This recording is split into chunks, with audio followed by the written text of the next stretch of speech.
Après la fracturation, 80% du cocktail injecté remonte du puits. Et c'est un liquide hautement toxique dont on ne sait pas quoi faire.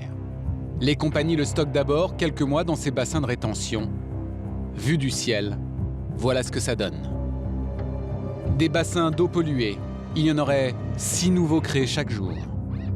Ils sont censés être étanches, mais on voit bien que certains présentent des fuites. Ici, les eaux toxiques polluent le sol à quelques mètres d'un champ agricole. Plus grave, les oiseaux qui se posent sur ces bassins ont peu de chances de survie.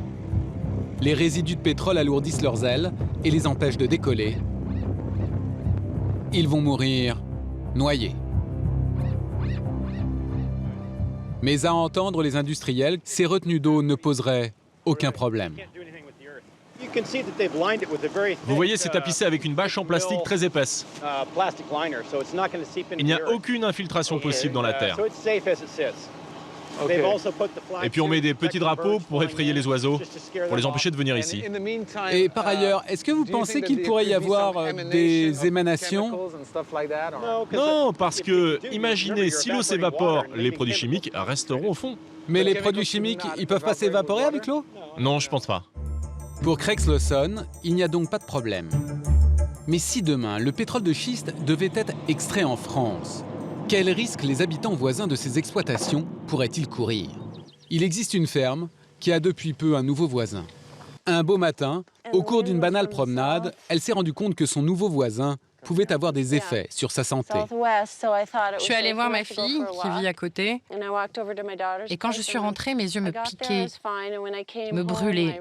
Puis, pendant 2-3 heures, quand j'essayais de parler, j'avais la gorge qui me grattait, toute sèche. Impossible de parler. Nous emmenons Brenda sur le site pour voir de plus près ce qui perturbe sa vie depuis quelque temps. En effet, à peine sortis de voiture, nous sommes saisis par une odeur très forte de produits chimiques. J'aime pas l'odeur, là. C'est ici que ça sent le gaz. C'est le gaz qui vient de là, c'est ça? Oui. Et comme Brenda, ils sont des centaines dans la région à vivre près de ces installations pétrolières et à redouter des effets nocifs sur leur santé.